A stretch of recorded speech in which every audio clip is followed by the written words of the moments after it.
games. It's ScrubGames. Double up. Drop a like, drop a sub, go ahead and subscribe to ScrubGames.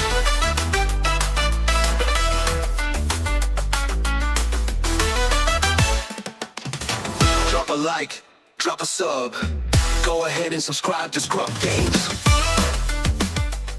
How's it going, Scrub Gamers? Welcome back to another video here at Scrub Games, and today we have the next of my Deck of the Week deck profile, where I go over the list of the deck that I've been enjoying for this past week. And for this one, I'm once again covering the deck at the locals, because if you don't know, if you haven't seen, I do a poll at the end of every week, so people can vote on from 4 options, what I play for my next locals, and normally trying to change up every time. Sometimes I just rotate the one that got picked out, sometimes I completely change it to depending on how I feel or how I've been testing with some decks. And for the last one, the deck that won was Endless Legion Yoda, my absolute favorite deck in all of Star Wars, and I felt like giving it a try again and put up a vote, and it managed to win, which is pretty nice. Like, I did want to play Akbar, but yeah, this guy won out instead, so that was but I still got to play, and I had a lot of fun playing it, and it was just nice to reinvigorate my love for the deck.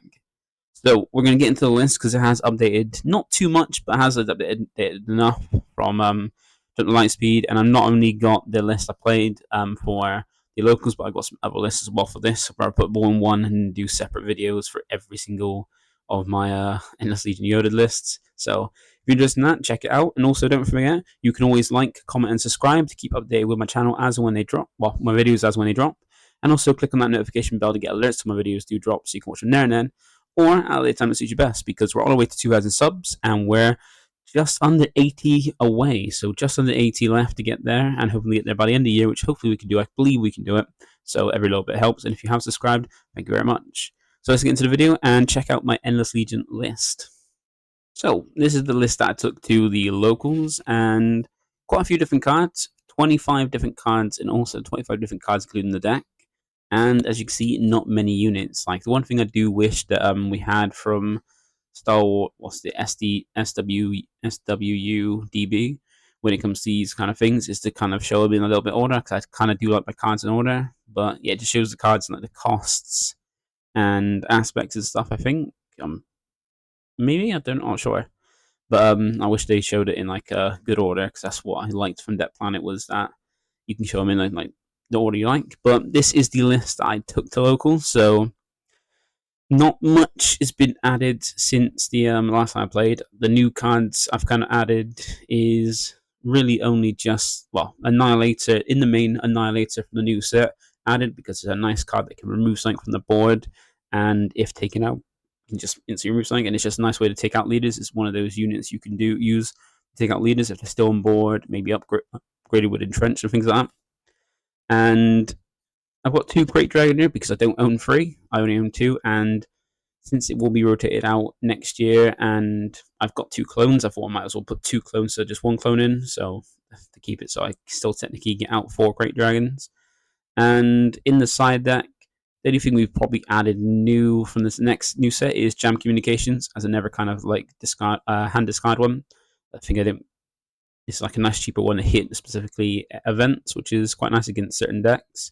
And also for the Metacool, we've got Destructive Breath in there, but we'll go over the individual cards as it is. But that's what I got. That's what I took to the main, for the locals. But I have slightly changed it after testing. So this is not the list that I'm gonna be, if I do play this again, would be going with. This is what I'm gonna. This is the updated list I'm gonna be going with next time. So you can see that nothing's really changed in the main. The main hasn't changed at all. The main just feels fine as it is. I am playing 52 cards because I just can't cut down. I just can't figure out how to cut down. Like, you could say like maybe cut down restock, but then against certain decks, when like certain control decks, when they're just the aim of that is not playing as each, but the mill amount. You want that restock in for the main, and also this is the way why sometimes it can whiff. I have cut it down to 2. But it's still very, very handy finding those events, or like, well, those upgrades, or your Mandalorians as well, so you've got something to resource. It's mainly the side deck that's changed a little bit, but we'll go over that in a bit. But this is the side deck I have now. You can see Jam Communications has been removed, and we've got the guerrilla soldiers added in. So we'll explain that when I get to it, because we're going to cards individually. Just before I show you the list first, and if you want to test out this deck, because it works properly now on Carabas. Like I remember when I was first testing this, it wasn't working very well. It was glitchy, bugged. It would there'd be so many triggers that if it filled up the screen, you could not finish the combo. So that is fixed now. So you can go and try it out. And if you do, link is in the description down below to the start. I think it's better to say SWU DB to get the link and go and try it on Carabas or Petronaki, whichever one you play on. And there's a link. There's a QR code at the bottom there you can also use too. So let's get and discuss the deck and kind of understand what it's all about. So to understand this deck, it's best to start with the leader, because there's a reason why we choose Yoda. So he's got various effects on both sides. So when he's in the leader area, he's got a nice action where you tap him, and if a unit left played his phase, so it could be a unit being defeated, a unit being bounced back to hand, a unit being put to the bottom of the deck, if that's a thing. I don't know if any cards do that. No, I can't remember any that I've seen. Or if it's your opponent's unit or your unit, as long as any unit, either yours or opponent, leaves play, this phases anyway, you get to draw a card and then put a card from your hand either on top of your deck or bottom of your deck. So you can help filter through your deck, which is nice to help filter through to kind of find things you're looking for, help you need it, which helps against this kind of way to hold off so you can pull off the combo. And then when you deploy, he's got a nice ability when deployed where you can discard a top card of your deck, which you can easily set up thanks to its leader area ability. And if you do defeat an enemy unit, non-leader unit, it costs the same as or less than this kind of card. So this is very handy for against certain decks to take out certain units, or just taking out a unit as a problem on the board. Now, we got a lot of high costing cards in the deck, so we can normally always take out what we're looking for. And it depends when you want to use this. Like, probably a big example is if you're playing against a control deck or a villainy green-blue deck, that's going to be ramping up, and they're going to want to drop redemption on you to make it harder for you to pull off effectively the combo without wasting cards, or making it harder for you to disrupt their board, disrupt them to control their board so you can survive long enough to pull off the combo. They drop Relentless, so it means that if you want to play your only hope into it, plus also remove a card from the board, you have to pay more resources and more cards to do that, and more actions. Whereas Yoda could be handy just to take a turn, take a hot time to kind of move something from the board, hopefully, and then top deck something high costing, so even like Endless Legion, because remember you play 3, you need 1 to off the combo, and then deploy Yoda to take out that unit so it's dead, gone, and hope they don't have a way to bring it back from this card or never one in hand. So his deployed is very useful, and you've got to use it wisely to make sure you're taking out the right thing, and not just using it when you need to flip over, because remember, you mainly want Yoda to stay in the leader area so you can start top decking your Endless Legion for the combo. So that's the reason we're playing this leader, because it synergizes very well with setting up the deck, the Endless Legion top of your deck through its leader effect, and has also some nice removal plus some restore too, so you can kind of get some healing on if you need be as well. Now we've covered the leader, now it's best to kind of understand the combo, and the combo of this deck is using your only hope to play out Endless Legion. So Endless Legion is the aim of the deck, is our main primary kind of win con. And what it is a 14 cost double green event. So if you want to hardcast it, it costs 18, and you can do that. You can get to a point where you've got 18 resources and are able to hardcast this, which if you can do that, just go ahead and do that. Don't wait to try and do it off your only hope. If you can get to that point where you've got 18 resources holding off, then you just play that, because then it saves you doing anything else, and you get almost everything from your board. And what it basically does is reveal any number of resources you control. So you reveal any number of resources you have, and play each unit revealed this way for free. So usually you got to play every single thing out from your resources that isn't that you've got multiple copies that are unique. And luckily in the deck, if I'm thinking correctly, I've got it so there's no multiples of the unique ones that you kind of want, I don't think.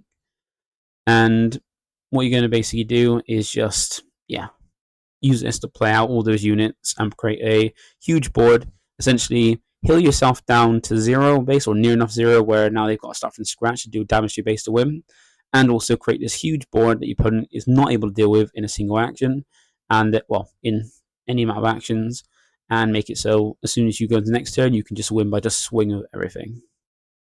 And or you can basically put your opponent in check with like a load of crate dragons, where now they can't really play anything because the damage is going to be down to their base to finish them off. And then the way you play this out earlier than wait until you get to 18 resources is using You're My Only Hope. This is a free cost event all the way from set 1, and this is one of the kind of things I love about this deck, is that I wanted to play You're My Only Hope because I thought it was such a great card from the beginning, from set 1, but I never found a great way to use it. I was trying to use it with hand before, where you can use 4 calls, I believe, in to set the card up, set cards up on top of your deck, and then play out something big from it, and then ramp up your resources with hand. So that was kind of what I like to do from the beginning. But now with this deck, you can easily set up thanks to Yoda's ability, because it's a free cost event that allows you to look at the top card of your deck, and then you can play it. It costs 5 less, so it costs 5 less than its actual cost. So you're paying for 2 turns earlier, essentially, because you're paying 3 for this card and paying it for 5 less. You're paying it for 2 less overall. And if your base has 5 or less remaining HP, you get to play it for free instead. So that's how we play Endless Legion. We don't wait until we're on 15 resources and then go ahead and use You're My Only Hope to play out. Well, not 15, sorry, 16. We don't wait until we're on 16 resources and then use You're My Only Hope without Endless Legion. That's not how we do it. We try to allow our opponent to think they're winning, get us down to 25 damage on base, and then stop their attacks or hold off their attacks. Top deck, use Yoda to top deck Endless Legion after removing something from the board, and then use You're My Only Hope to play it out for free from the top of our deck, so that we can go from 25 damage to almost fully healed or near enough fully healed with a huge board as well. So that is the combo, and if you want to check out it in action and see how it actually works, the combo, I do pull off combo very often. That's why I love it so much. You can check out my gameplay from this week. From all the games this week are of me playing the deck, and mostly all of them have me pull off the combo in them. So if you want to check it out. So that's the main bits. Now let's have a look at the rest of the cards in the deck. So first thing I want to go over with the deck is this is the way package. And this is one of the things I really like about this deck, is it brings out some cards that I've never really seen played and brings them out to be used and be effective.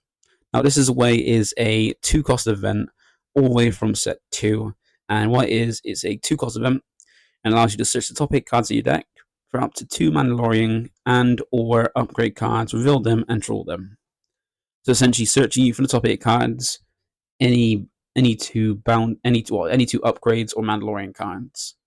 And a nice thing about it is the card itself is a Mandalorian, so if you see another copy of itself, you can grab that as well, so you've got quite a few targets included itself. And it's very handy because we use some upgrade. The upgrades we use are there to either hold off, store, or keep our hand healthy and search for our combo pieces or removal. And those events are those upgrades are Entrenched and Enticing Reward, which you play 4 free copies of, because Entrenched is just a very useful upgrade that can be used defensively or offensively, because you can either put on your units to make use of them, meaning bigger power and clear your opponent's board, or put them on your opponent's units while you have nothing on your board in that same arena, so that way they can't attack, because they can't attack bases, and if they've got nothing attacking 2 of yours, they can't attack at all. That gives them a huge buff at 3/3, but them not being able to attack at all is just very, very handy, and that's how we use Entrenched. Whereas Enticing Reward is one of those bounty ones from set 2, and its bounty is allowing you to search the top 10 cards of your deck for 2 non-unit cards, so any one of your events or upgrades, and then reveal them and draw them. So you essentially get to look at top 10 cards, which is quite deep into your deck, especially when you're thinning and just going on throughout the game, and grab 2 cards and add them back to your hand. So usually you're putting this on a unit and then removing it and then triggering that. And the only downside on this is that you want to put on unique units, which is easy enough because most of the units played in the game are unique. Because if the unit isn't unique, you have to discard a card from your hand. So sometimes you can put multiple of these on a unit and take it out and get multiple searches. So you look at the top 10, grab 2, shuffle them to the bottom, and then do it again. But this is just a very nice card just to add removal while taking out units. You might as well get something from them, and this allows you to filter your deck out to find the things. And even since both Endless Legion and You're My Hope are non-unit cards, you can find off there to make sure you've got the pieces to pull off the combo once you've got enough damage on base or enough in resources.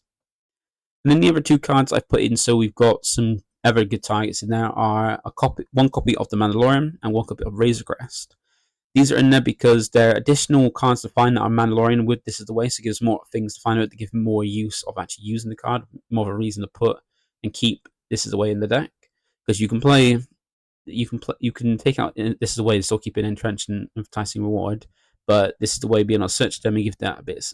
Searching a good turn one play is very handy, and we include a single copy of each of those because they're one for each arena. So Mandalorian and Razor Crest are both different arenas, and they're both Mandalorian, so you can search them off that. And then units that you can then, if you do grab them off this, you gives you something that you can make sure you can resource that you can play off of Endless Legion. Now, the Mandalorian is handy because even if you don't play it off of Endless Legion and play it out normally, you can use it as a Sentinel to help defend yourself in the ground arena if you're getting overwhelmed, which is pretty handy because it's a 5/6 Sentinel. And then if it is removed or taken up by your opponent, it then triggers you on the top deck of card, or the draw card, and then top deck or bottom deck of cards to help you fin. And same with Razor Crest, is exactly the same thing. Being a unit you can play out early, it helps you out. And if it's removed, then it triggers it. But this is one that's really handy because it's got a when played where you can return an upgrade from your discard pile to your hands to make use of grabbing back any entrench you've used or lost, or enticing reward that you've used. Get them back so you can use them again. And it also is a restored 2 as well, so you can then use it to attack to kind of heal yourself a little bit to keep yourself in the game. And that I give more of a reason for your opponent to take it out, because it's going to keep healing you up to keep you in the game. And then that means that's a card, the trigger Yoda, that's removed. So a very nice handy little package there. So I've now cut it down to 2. This is the way to make space because I want to keep it down to as close to 50 as possible, but 52 is still keeping it a good ratio. And then 3 copies of each of the upgrades, and then 1 copy of each of these Mandalorian units, because they don't provide a massive use, but Razor Crest is better. But then when they're both unique, I don't want to have multiple copies of Razor Crest because otherwise it's just holding out on hand. But one of each is just handy to give you more things, because they both give some good usability in terms of what they do. Then for the ground units, we play just 6 different ground units, but we play multiples of some of them. So we've got we didn't play any yellow, so even though we're playing a yellow base and yellow cards, we didn't play any yellow units. We play 2 blue ground units in Cargo Juggernaut and Luminara Unduli. So Cargo Juggernaut is at 3 and Luminara is at 1. And these are some of the heal cards to help you heal down as well, because Cargo Juggernaut, as long as you've got another blue unit on play, which you will have Endless Legion, you'll play them all out together, and then you play out a blue card first, it could be your Annihilator maybe, and then you go ahead and play Cargo Juggernauts afterwards, so they heal 4 damage on each on base, and also they come in shielded, so if your opponent doesn't scoop or don't win that turn, and you got the next turn to start attacking with stuff, they're at least shielded so they can go ahead and be protected. And they're 4/6, so they're out the range of some removal as well, and they're just handy for if you do deploy Yoda to help move something off board and get some healing in.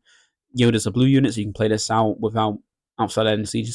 It's what uses outside of Endless Legion that he's basically played, and then go ahead and heal you to keep around in the game so you can pull off the combo. So very handy there. And it's not unique, so that's why I have multiple copies. And then Luminar is very nice because you play it as one of the last cards you play off Endless Legion, because it's got a very solid when played, which allows you to choose a base and heal 1 damage off it from each unit you control. And since you're going to play out a load of units thanks to Endless Legion, you can heal for a load of damage, and you can even use Clone, which we'll get into next, to copy it and add that, then double up that healing, which is cool. So then we got our green units being Clone and Reinforcement Walker. So we play 2 Clone and 3 Reinforcement Walker, because once again, 3 Reinforcement Walker is one of those healers, because it's an 8 cost 6/9, which one played one attack. So just look at the top card of your deck and either draw that card to add it to your hand, or discard it and heal 3 damage to your base. So usually once you've out there, once you play it, you're normally going to discard a card unless it's useful, but it won't be because you're bored off the combo. So you can normally discard the card you look at, so you can heal 3 damage off base. And remember, if you get all 3 out, that's 9 damage you're going to be healing. And then you got these big units on board that then next turn start healing more, while also hitting damage to your opponent's base. And you got Clone, which is very nice to copy, basically being extra copies of some of these ever non-vehicle units, so mainly Luminara, Palpatine, and Great Dragon. And it just allows us to have multiple copies and even exceed the usual maximum of a playset of 3. So rather than be limited by 3 copies of Great Dragon, you can potentially have up to 6 with Clone, which is cool.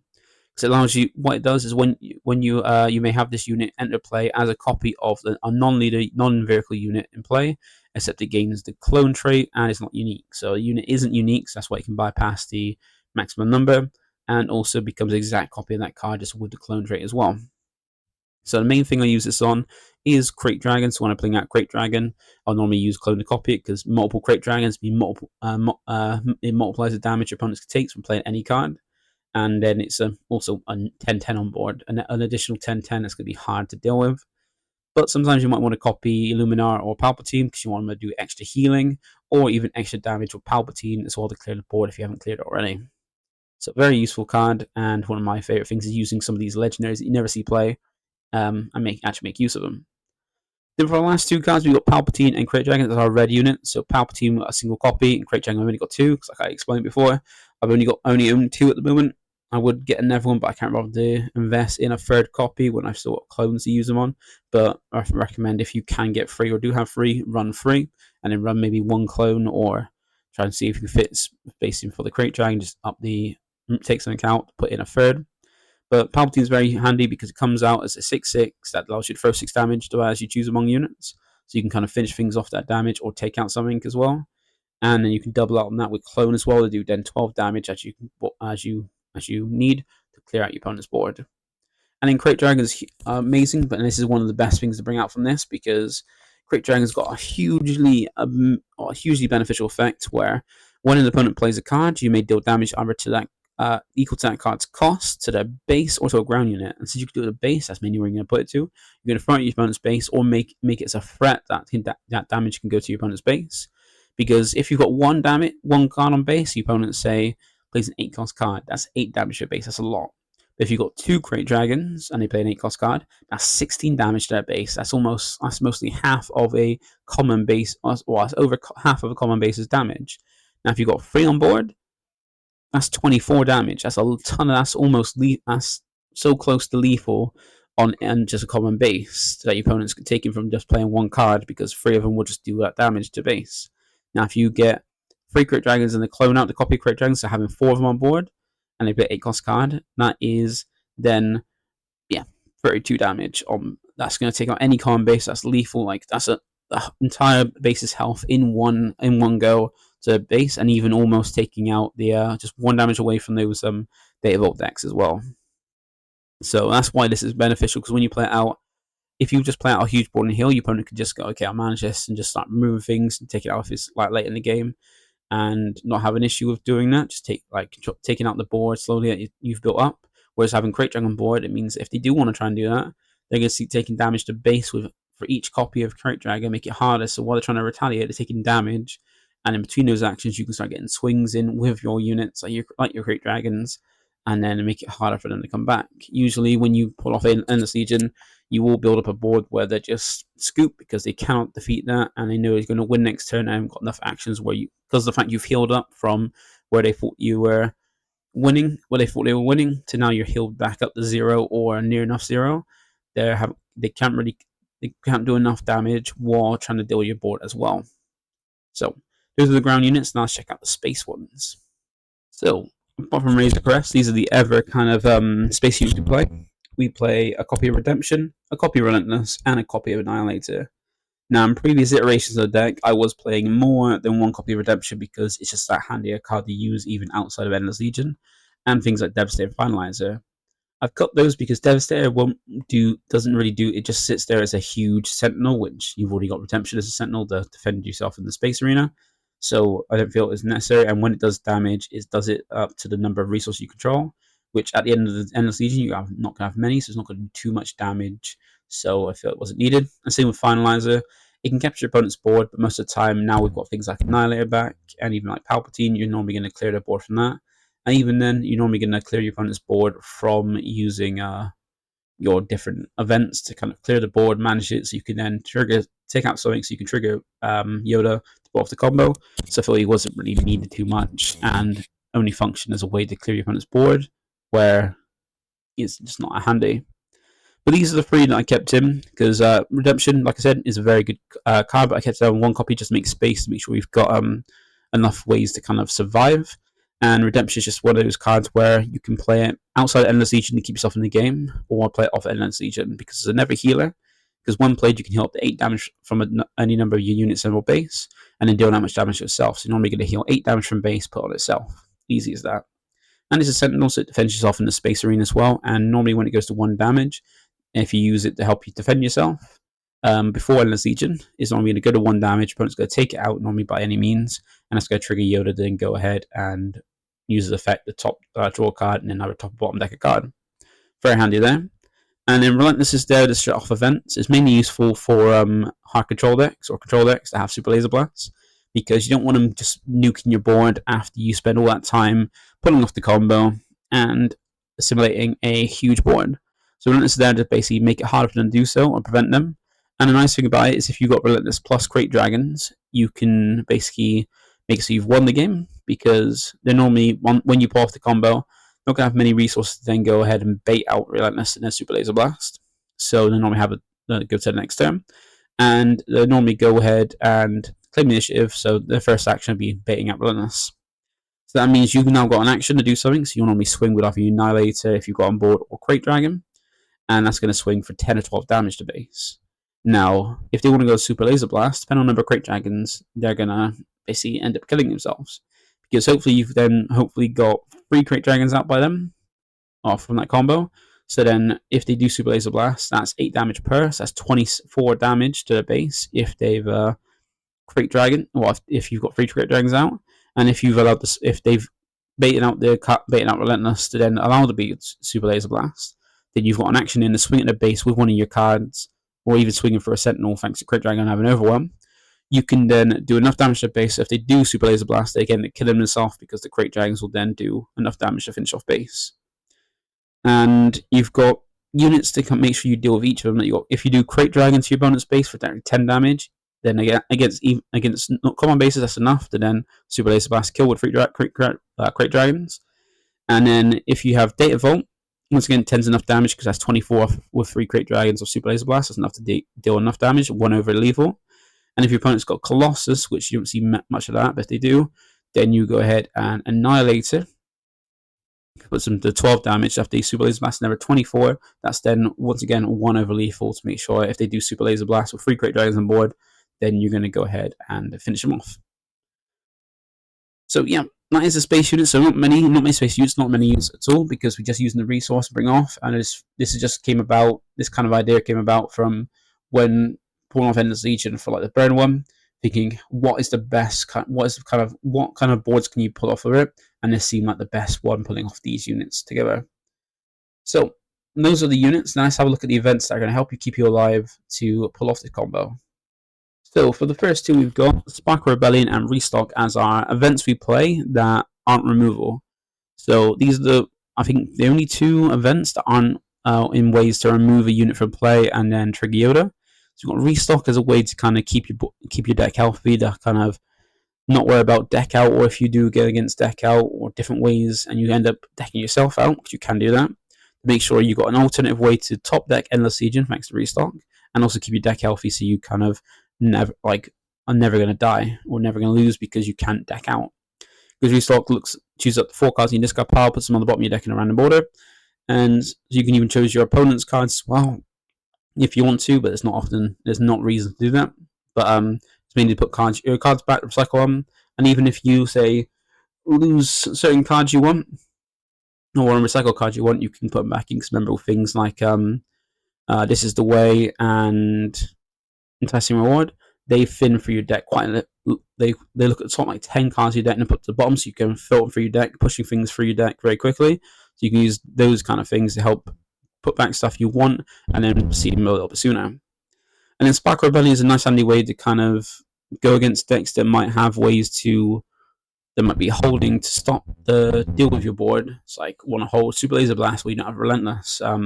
Ways to make you draw a card after using Yoda, or have ways to kind of prevent you from pull off the combo some way, shape, or form. Or you just want to turn 1 play. Spark Rebellion is there because it's a 2-cost event. Now you just look at your opponent's hand and discard a card from it. So we'll look at the hand, see what they've got, and just rip it out. Is just very, very handy. And since you don't have many turn 1 plays, like your turn 1 plays are normally this the way, and there's a 2-cost event will come about in a bit. That's a removal. That is helpful to kind of hold off your opponent. And there's not many ones you have, so this is a very nice one, and it's just beneficial there. It's in the aspects, so it's just nice to kind of take out things your opponent might have, or even take out things like their redemption they might have to save them to kind of drop on you and things like that. just seeing what they've got, having that knowledge, and knowing about how you can go ahead forward, surviving the game. So those are our two non-removal ones. Then for our other ones that we have removal with, we have Clear the Field as our other turn 1 play. We have Spare the Target. We have Vigilance, Takedown, Vanquish, Rival's Fall, and Evacuate. Now these are all your removal ones that are going to help trigger Yoda and help you just survive the game. So you got the temporary removal ones in the yellow ones, and you got your permanent removal in the blue ones. So yellow is temporary, blue is permanent. Because Clear the Field, with the yellow ones, they kind of put the cards back in your opponent's hand rather than remove them. Because Clear the Field is a nice handy when you can play as early as turn 1, and is even useful against those token spamming decks that want to spam those space tokens or loads of clone tokens or droids and things like that, because it allows you to choose a non-leader unit that costs 3 or less. So remember, token units cost 0. Then return it to the hand, return it, and each enemy non-leader unit with the same name as it back to their hand. So it's a good turn 1 play to go. You play the turn 1 playing a bounce back to your hand, so you can't attack with it next turn. I'm taking less damage, and now I could trigger Yoda to kind of filter my hand if I haven't got much that I want or want to filter a card and see if I get something better. So this is handy, especially if they put a lot of space tokens, all the token units down, you get rid of all of them, and then still those units have been removed. So you play 3 copies of that because it's just handy to make sure you got a turn 1 play to help hold off the damage, or even just a way to deal with those token spamming decks.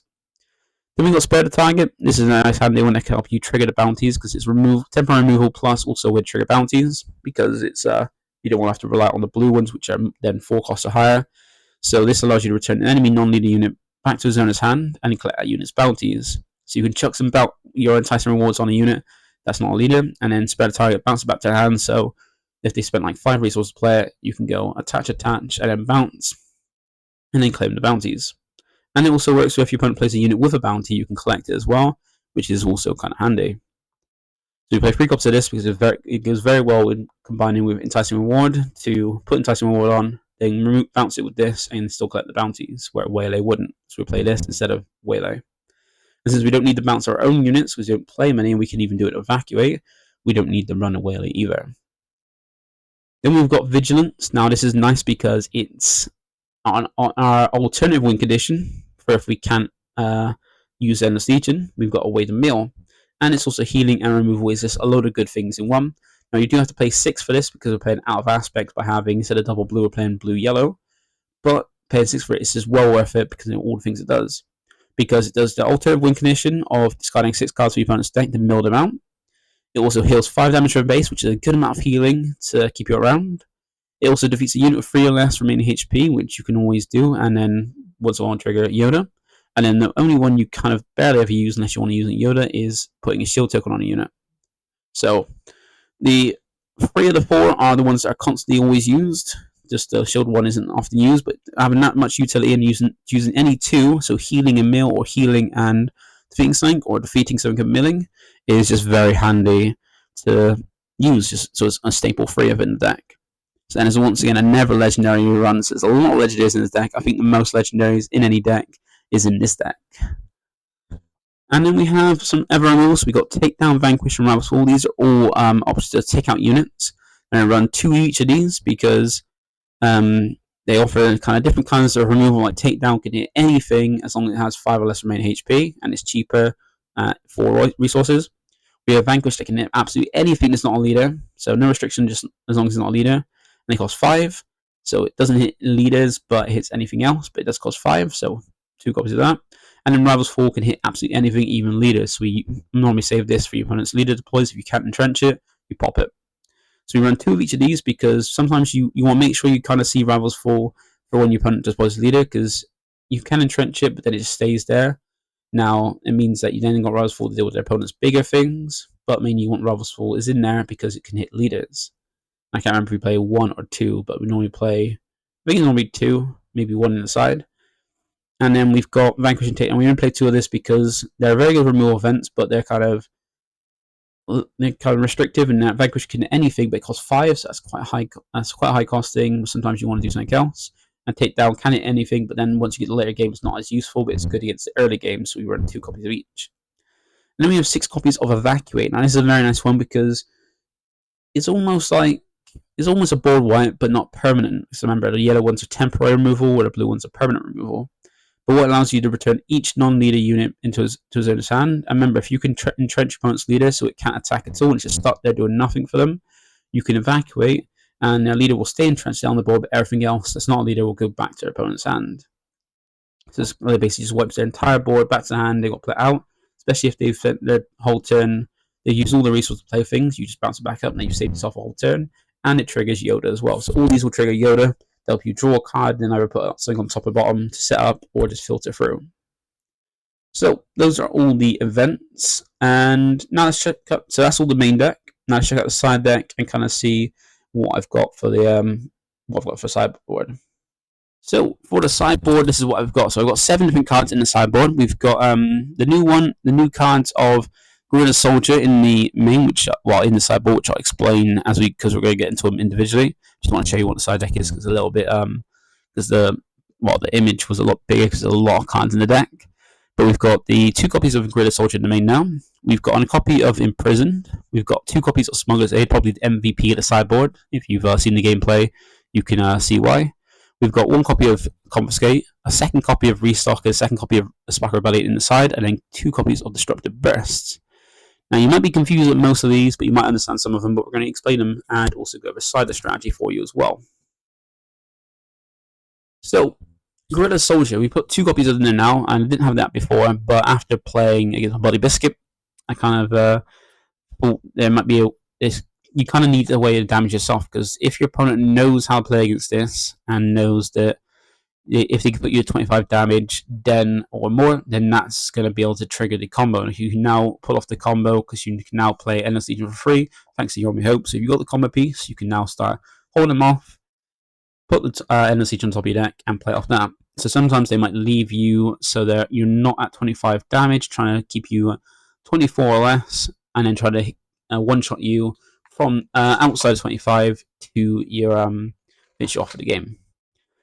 And the issue with that is you want to get 25 damage so you can pull it off. So I've decided to put in Guerrilla Soldier in the side as a way to, if you go against someone who now understands the strategy, is going to not put you to 25, but put you close to it so they can one-shot you, so to put you 24 and one-shot you, you want to have a way to kind of put yourself there so you can pull off the combo still. And Guerrilla Soldiers is perfect because it's a unit that is a cheap unit at free that does indirect damage, and you can choose whoever to put on. And remember, indirect damage, when it is damage that cannot be prevented, that's dealt to a player, and that player can put it among any number of their units and or base, but they can't exceed the health of any unit they put it on. So if I got 1 less health on a unit, I got 2 indirect damage, I need to put 1 on that because that 1 will take it out. So Guerrilla Soldier is perfect because when played, I can deal 3 indirect damage to a player. So remember, a player, both you and your opponent are players in the game, so you can choose yourself. And if a base is damaged this way, you get ready himself. And this is perfect because it does 3 indirect damage, and since it's got at least 2 health or more, but this has got a good amount of health on him, you can use this to put up to between 1 or 3 damage on your base to get yourself to 25. Because if you say you got 24 health on base, you can play this out, deal 300 damage to yourself, but 1 on your base, 2 on itself. So now you're at 25. If you're on 23, 2 damage on your base, 1 on itself. Now if you're at 22, then you put all 3 damage on your base, put you to 25. Basically, any increment that put you straight down to 25 exactly is what you want. And you can, make sure you put 1, 2, or 3 thanks to you choosing where indirect damage goes, and you having this unit itself on board to make sure you can choose what goes on the base and what goes on himself. So against people that kind of understand it and are trying to not put you 25, this is a new addition to put into the side for the other 2 games to then go ahead and kind of make yourself, if they're trying to prevent you from that, kind of hold off them off, move something on board, play this out to put yourself to that amount you need, and then Endless Legion them with Your Only Hope. And if you were to put this in, I would recommend taking out a copy of This Is the Way. And if you do take out a copy of This Way, take out the Mandalorian as well, because he's not as useful and it's still a unit for a unit, so you're not messing with the ratios too much. And This Is the Way is one of his more flexible slots, given that I've got a few less on the package is kind of getting reduced a little bit by bit. Next we have Imprisoned, and this is a handy one because it's never an event you can play well, you can grab off of the This Is the Way package. And this is handy against those problem cards like Relentless and Great Dragon, because Relentless is one of those ones that's going to make you use more cards than you want to pull off the combo. And Crate Dragon is one that if they put it down, if you want to pull off the combo, especially Endless Legion, you're going to be taking 14 damage just for Endless Legion, and then how much damage from your each unit you play to basically kill you. So you can't pull off the combo with Crate Dragon board without killing yourself. And Relentless is going to make it more of a pain to get through. So I've got Imprison in the side. I only got one copy because you can kind of put through and find it when you need it against certain decks. And it's very handy because you can attach it to any non-leader unit, and then the attached unit currently loses all its current abilities and can't gain abilities. So that means you can turn off Crate Dragon or Relentless by just equipping this on. And with Relentless, since it's not an event, it's not going to bait. It's going to not have to bait out. You just put it on Relentless, and now it's going to shut off. Now you can go ahead and remove something, pull off the combo as if normal. And then against Great Dragon, it will do 2 damage, most likely to your base. But that's fine as long as you're not on 28. You can then put this on your opponent's Great Dragon and pull off the combo as normal. So this is a great way to shut those off. And if you are good against these kind of decks, which will play them out, you're normally going to want to take out a copy of Clear the Field to put this one copy in. Next, we've got Smuggler's Aid, and this is the MVP. Because what it does is it heals 3 damage from your base. And you might be thinking, that's not much. That's not that great, right? Just healing 3 damage from your base. Well, it actually is, because sometimes you want to hold off, kind of survive the game and kind of maybe you want to get to 25 damage and not die afterward. Get to that, so you can pull off the combo. Because remember, it takes action to pull off the combo. But once you get to 25, you need to remove something from the board. Use Yoda to put something on top of the Endless Legion on top of the deck, and then use your main hope. That's at least 3 actions in a turn to go ahead and essentially pull off the combo. Now, your opponent takes out one of your units that you've had on board, takes out something themselves, or removes anything from board themselves. That's bypassing an action for you, because now you don't have to remove something from the board. But you still need 2 actions outside of that to top deck the card and then play out the card. And against some decks, some very aggro decks like Vader, Boba Fett with indirect damage, and Sabine, they're going to be doing a lot of damage to you. So you're going to get to that damage threshold quickly, but they might overwhelm you with a board or damage and make it so you kind of have to hold off longer than you need to rather than just pull off the combo. So Smuggler's Aid is very handy, and it's handy in that it does 3 damage. Now there is there's a blue event that allows you to heal 3 damage from a base or a unit, so it's got more flexibility, but Smuggler's Aid is better because it's still of course the same, a 1-cost event that heals 3 damage to your base, but it's also a smuggle card. And the handy thing about that is if you're ever opening your hand and you got this, you can put it into kind of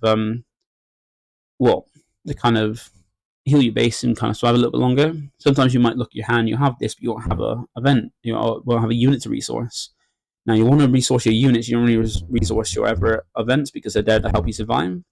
But this is a perfect one to resource because you can then resource it, still have to use it because it's smuggle, and also then if you're not ready to pull off the combo but use Yoda and you see a unit, you can always top that unit and use Smuggler's Aid if you need to use it to heal yourself. And now you'll smuggle, top that top of your deck, which is that unit, and then put it in the resource. So you've put the unit back in your resources or into your resources, and then still healed and haven't really lost anything you don't want to lose.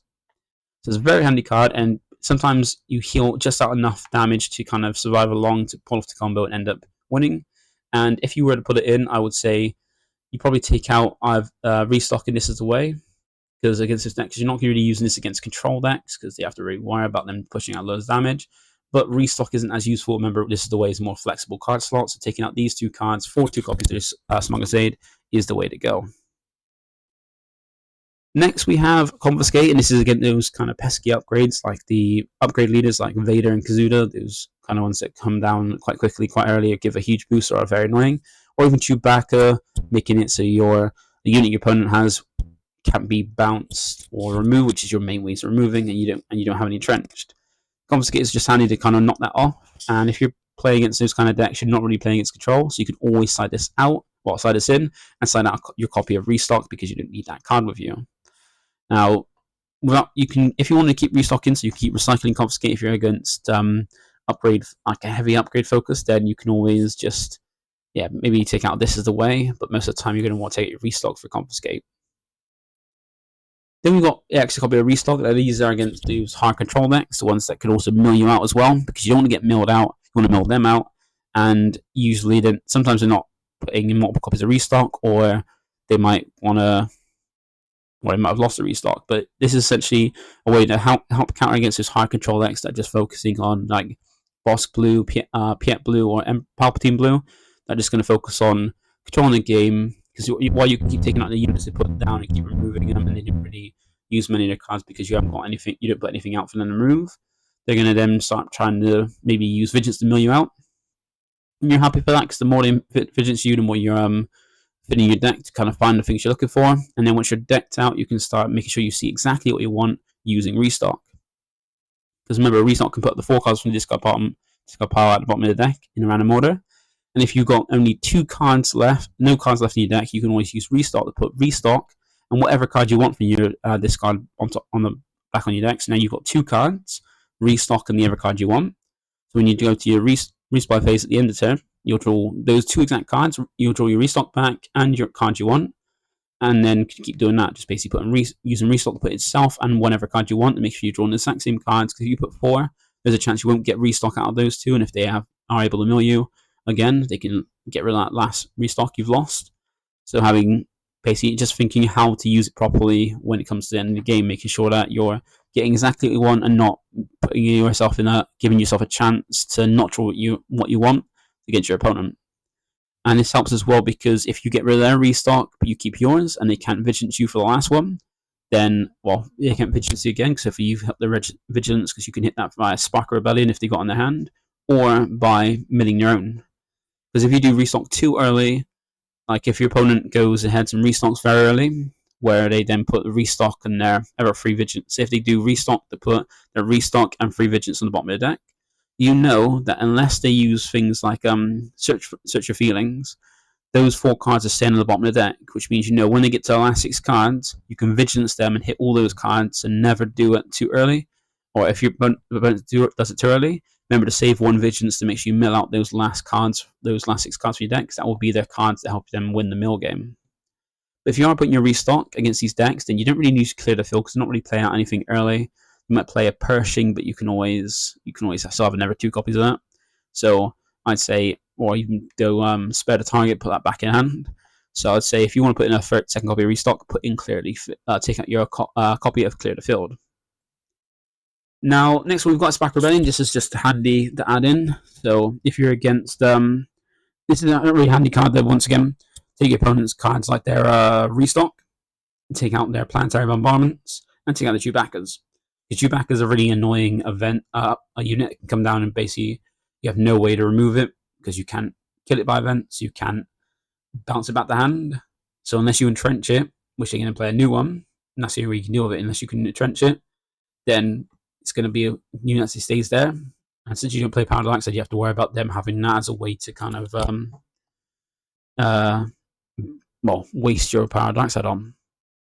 And then things like Planetary Bombardment, indirect damage is a bad matchup for this deck, because when you don't play any units out until you Endless Legion, all that indirect damage is going straight to your base, which is not great. They're basically getting attacks without needing to attack, and it's not fun, and Planetary Bombardment does a lot. So Spark Rebellion out those Planetary Bombardments is a good thing, just taking those out, and that's what you mainly want to save this for, to make sure you're taking out those problem cards there. And then once again, against high control decks that are going to restock to kind of win the mill game, which is your way to win against those high control decks, is you want to rip out their restocks so they don't have access to them and can't really get them back. And if you put in this extra copy in, it depends, because if you're going against high control, you're not going to take out restock. You want to take out Clear the Field, because your opponent doesn't need it's not going to be useful against your opponent. But if you're not going against high control decks, you want to use more restocks in, then you take out your restock. Then we've got our last one being Destructive Burst, and this is solely in there for the new Darth Vader deck, because it likes to spam the board with those space units, or space tokens, and you need to get 6 resources before you can go ahead and evacuate. So if you want to evacuate, you need to go ahead, you need to evacuate by, you need to evacuate to clear their home board, but you need to get 6 resources before that, and by that time then you can put a load of units on board, keep hitting and swinging. Whereas this is very handy, just -1/1 all their little token units. So unless they have Victory, which hopefully you'll take out and then do this next turn. But if they don't see Victory, you can just minus the board. And some of their units, even their 1-drops, have 1 health, like the stronger ones. So this can potentially board wipe them. Now, if you're putting in these 2 copies because they're in there specifically for this kind of deck, you're going to want to take out 1 copy of Restock and you Restock and 1 copy of Riders Fall, because you have 1 Riders Fall for Vader, or even an Entrench for the Vader. Because remember, Vader is then a leader unit, so you have to use Riders Fall on it, whatever it comes on, and you can entrench it to keep it there, and then bounce back everything else. Remember, if you entrench there, whatever you put Darth Vader on, that's now a leader unit, which means when you evacuate, you can wipe out everything else except from whatever Vader's on. So this is in there specific for that deck. I haven't tested against that deck, but it's kind of scary and furry after testing it, so I kind of want to have a game plan for it. And that is all of the side decks. So hopefully that's helped you understand the sideboard, what's in there for it, how to use it if you do want to play this deck. And yeah, if you've got any questions, always put it down as well. Now, one other thing I've got is some kind of suggestions about what else I'll put in, so let's kind of see what that is. So there's only 2 other cards from the newest set that I would kind of consider putting in, and that is a Red Squadron X-Wing and Nebula Ignition. Now, the reason for these cards is because Red Squadron X-Wing is a card you can play as early as turn 2, and it allows you to kind of draw for your cards, filter for you a bit more, because it comes down as a 3/4 on 3. And 1 player, you can deal 2 damage to it, so it's closer to die, which is great for Yoda. And if you do draw cards, it comes down, will draw you a card, and then be one of those units that's close enough to death that your opponent can remove it by attacking into it, while you keep attacking into airspace units, and then go ahead and draw a card, and then put something that's going to basically trigger Yoda when they take it out as well, without you needing to use an event to trigger it. So it's a very handy card. Not sure what I would take in, but it's something I would consider if I ever felt I needed it or needed to draw deeper through the deck and have a unit as well. And then Nebula Ignition is a very handy one. It's like a super laser blast that you can, like, either side of the game can use, both heroic and villainy, where super laser blast is for the villainy side. And the nice addition to it is that it is dearer at 9 cost instead of 8 like super laser blast. But it defeats each unit that isn't upgraded. Now, if you're going against a deck that is playing a lot of upgrades and upgrading, like putting pilots on things or putting any other upgrades on the units, it's not going to be handy. But if your opponent's not doing that, then this is handy. This is very handy with Entrenched. Because if you're putting Entrenched on your opponent's units to stop them from attacking, because they can't attack anything in your arena because you have nothing in there, then they're upgraded. Which means then if you upgrade, like if you do Super Laser Blast after your entrenching stuff, those things with entrenched are now dead, and you've just lost your entrenched. Like, things you're holding off are now dead, so you've lost your entrenches. But if you entrench some things and then you Nebula Ignition, it's going to kill anything that isn't upgraded. So anything that's got entrenched on, going to stay around and basically still be entrenched. But anything else is going to be taken out, which is very handy. So it's like a board wipe, but doesn't waste your entrenches by keeping those units still there, unable to do anything, which is handy. So like your opponent's leader, rather than kill it and put it back so they can use it in the leader area, keep it there on board but take out everything else. So there's some new additions I thought about, but then it's just trying to fit space in it. But you can, if you feel you can work it out, put in things like some cards you see in the list that you don't like, you can always switch them out for some of these. But these are some other cards from the newer set that I thought might be a good additions. Now, one other thing I wanted to do is give some other lists. Like I said, I've got other lists for Yoda, Endless Legion, different kind of ways to play the game and win with this deck that aren't just building a huge board. Because they didn't initially start from just build a huge board, huge unbreakable board and put your opponent into check or checkmate. It was all about like burning with it, because the way it originally I had to build the deck or found the list was putting off doing the same thing, but then leashing out enough to kind of burn your opponent and win the game through burning their base for enough damage equal to what their health was. And I do have 2 versions of that, so I've got 2 different versions of the list if you want to try those out. Like, they're a little bit less consistent, because whereas the builder board, you just need to have units in play. You don't care what your units are, you just need units in your resources to pull out from Endless Legion. For the burn versions, you do need specific kind of cards. So for this one, this is the Vehicle Burn one. So this is a thing that's come about because of the new set, and with indirect damage, you can kind of force the damage to your opponent's base to do it a little bit easier. Now, it's focused on vehicles because we've got Dornian Gunship, which is a 5-cost vehicle that, when played, deals 1 indirect damage for to a player for each friendly vehicle unit you control. So the more vehicles you get out, the more damage each copy does. And then with having dev set on the board, you can choose where that indirect damage goes. So if your opponent's got units on base, rather than them choose where it's going to go, you get to choose Devastator. So the aim is to get Devastator out to, well, as well with its own effect, do 4 direct damage as you choose your opponent, but also now control where all direct damage goes. So bring out the Devastator first. Then every other unit you play that has a ability to do indirect damage when played, like Radiant 7 or Dorian Gunship, you get to choose where that damage goes. And you've also got Hunting Aggressor, which allows you to do one every time you do indirect damage, you do one more indirect damage, which now means Devastator does 500 damage instead of 4, Radiant 7 does 6 instead of 5, and then Dorian Gunship does 1 additional on top of whatever it's doing. And then you've also got other vehicles that do damage, like Ruthless Raider doing 2 damage to a unit and 2 damage to a base, which is handy, it's more damage to a base. And then you got Chimera as well, as a way to copy things, like copy the when defeated abilities, which is mainly going to be on Ruthless Raider or Annihilator to do extra 2 damage, so being like an extra copy of Ruthless Raider, so 4 copies, which is cool. Well, a 4th copy because it's unique, so you can't have more than 1 copy of itself. Or be an extra copy of Annihilator to take out 2 units rather than 1 with Annihilator's ability. So you want to get as many units out. I got Ruthless Rated or Relentless just in case you can't do enough damage to finish them, but they want to swing for the next turn to do the damage. And yeah, it's mean you get basically resource all your like vehicles and aim to get as many Dorian Gunships out, because Dorian Gunships are going to be the bulk of the damages. So I mean you're getting your Dorian Gunships in the board. So you need to have at least, well, you need Devastator, and you also need a certain number of Dorian Gunships in other vehicles. So you need as many vehicles you want, and it relies on you having Dorian Gunship to do the bulk of the damage.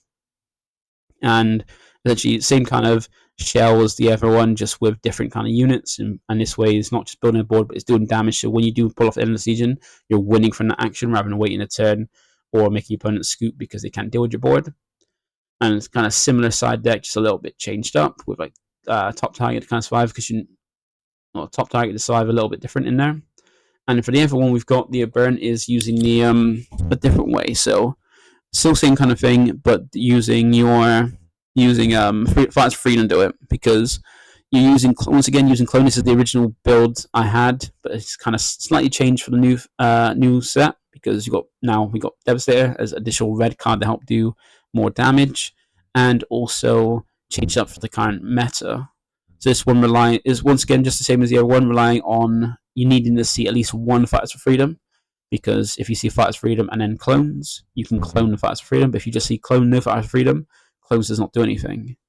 So for this build, you need to see Fighters for Freedom, and for every copy of Fighters for Freedom you get out, you're doing 1 copy per for every red card you play. So play out 1 Fighters for Freedom, it's just there. You put out a second one, it's doing 1 damage for that new Fighters for Freedom thanks to the first one. Now they do 2 for every red card you play after that, and it just cumulates over the fact. Because if you can get 3 Fighters for Freedom out and get 3 clones to copy them, for every card after that, which I think that does 1, 3, 6, that'll do 15 damage. Oh, yeah. With the, no, you can do 15. Yeah, so if you get all 6 out, Fighters for Freedom being 3 Fighters for Freedom, 3 clones, you'll do 15 damage from those just playing out. And then for every red card you play after that, it will be doing an additional 6 damage, which means Ruthless Raider will do 2 damage to your opponent's base in a unit, and then you do 6 damage for your Fighters for Freedom. And then K2SOs will then do 6 damage, and if you play a second copy, the first copy will be, you can defeat one of the other copies. So if you play a second copy of K2SO, you have to defeat another one, which then triggers its effect to do 3 damage. And if you've also got Squadron of Vultures in there to use it to, even though you're playing the unit off for free from Endless Legion, you're using you can use Squadron of Vultures to then exploit your Ruthless Raiders off to trigger them, because remember they got 1 plane and 1 defeated, and do more damage. And then you've got Previous as a card that is both a high costing card for Yoda for its effect, for its when deployed, a target to resource, the grab to resource from This Is the Way, and a red card to play out for the Fighters for Freedom. Then you've got additionally a new card in it being Devastator to come in and do damage. And this is the one that can do a ton of damage, more than you need for a base. Like, I think when I was originally testing this, you could do like 80 damage to a base, which is more than enough than you need. But those are the 2 additional lists if you love this kind of deck like I do, and love this kind of concept of using Endless Legion Yoda being a perfect way to set up, and want different ways to play it. You've got a multiple now. You've got the build a board one, we built like a Crate Dragon board. You've got a burn build with vehicles, and a burn build with with just Fires Freedom, those kind of units. You've got more different kind of builds to play and try out. So that is it for me today. Thank you for watching. Hopefully, if you like this deck, then you will play it and enjoy it, and then you got hopefully as much knowledge as you need to kind of play it. If you want to see some gameplay of it, check out the gameplay from past this week, and don't forget to like, comment, subscribe to keep updated with my channel and see more things like this. So that's it for me today. Thank you for watching, and I'll catch you in the next one. Bye for now.